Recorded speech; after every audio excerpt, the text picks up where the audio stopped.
প্রিয় দর্শক, এখন দেখবেন বেগুন কিভাবে বিচি রাখা হয়। আমার গাছে একটা বেগুন পাকছে, এটারে এখন টিপে টিপে নরম বানাচ্ছি। এরপরে এটা ফাটানোর পরে বীজগুলো পানিতে দিয়ে ধুয়ে ফেলতে হবে।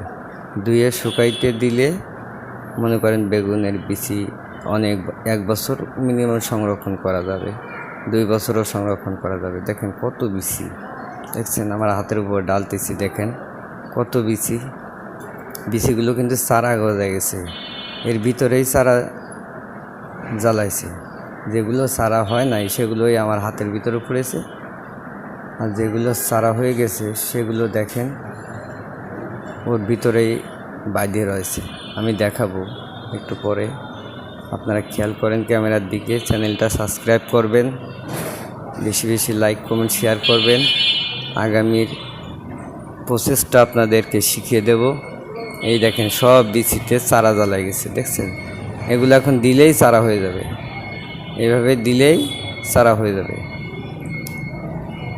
আমি এখন এভাবে ধরেই মাটির উপরে দিয়ে উপরে কিছু মাটি দিয়ে দেব। আর যেগুলো বিচি আমার পানির ভিতরে গেছে ওগুলো বিচি আমার ফ্রেশ, ওগুলো শুকায়ে ওগুলো সংরক্ষণ করে রেখে দেব। এখানে কিছু কিছু বিচি আছে যেগুলা এখনও কল জ্বালায় নাই। তো গাইস, চ্যানেলটা সাবস্ক্রাইব করবেন।